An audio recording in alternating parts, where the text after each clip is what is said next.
Yuxuda bıçaq görmək müxtəlif mənalar daşıya bilər və yuxunun detalları onun yozumuna təsir göstərir. Yuxuda bıçaq görməyin ən çox rast gəlinən mənalarını izah edirəm. 1. Münaqişə və gərginlik. Bıçaq adətən münaqişə, mübahisə və düşmənçiliklə əlaqələndirilir. Əgər yuxuda bıçaq görmüsənsə, real həyatda kiminləsə ciddi fikir ayrılığı və ya problem yaşaya bilərsən. 2.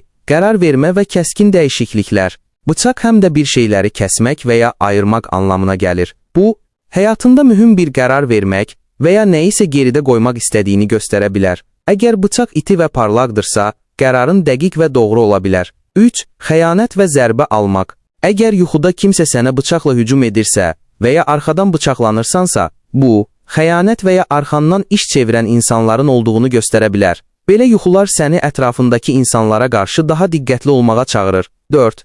Güclü olmaq və özünü müdafiə etmək. Əgər yuxuda əlində bıçaq var və onu qorunmaq üçün istifadə edirsənsə, bu, real həyatda özünü müdafiə etməyə və haqqını qorumağa hazır olduğunu göstərir. 5. Qorxu və daxili narahatlıq.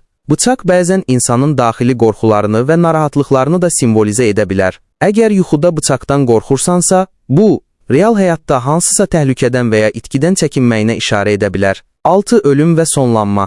Bıçaq bəzi hallarda həyatında bir dövrün sonlanmasına və ya münasibətlərin bitməsinə işarə edir. Bu, həm də daxili dəyişiklik və yeni başlanğıc anlamına gələ bilər. Detallara görə fərqli yozumlar. Əlinə bıçaq almaq, güclü və özünü müdafiə etmə, bıçaq itirmək, gücünü və ya nəzarətini itirmək, paslı bıçaq görmək, keçmişdə buraxılmış səhvlər və ya sağlamlıq problemləri, qanlı bıçaq görmək, günahkarlıq hissi və ya pis bir hadisə, bıçaqla kimisə vurmaq, aqressiya və ya qisas hissi, ümumi məsləhət, bıçaqla bağlı yuxular əsasən xəbərdarlıq xarakterlidir və insanın ehtiyatlı olması lazım olduğunu bildirir. Yuxunu görən şəxs həyatda qarşılaşdığı problemləri həll etmək üçün daha diqqətli və məntiqli davranmalıdır. Belə videoların davamı üçün kanala abunə olmağı unutmayın.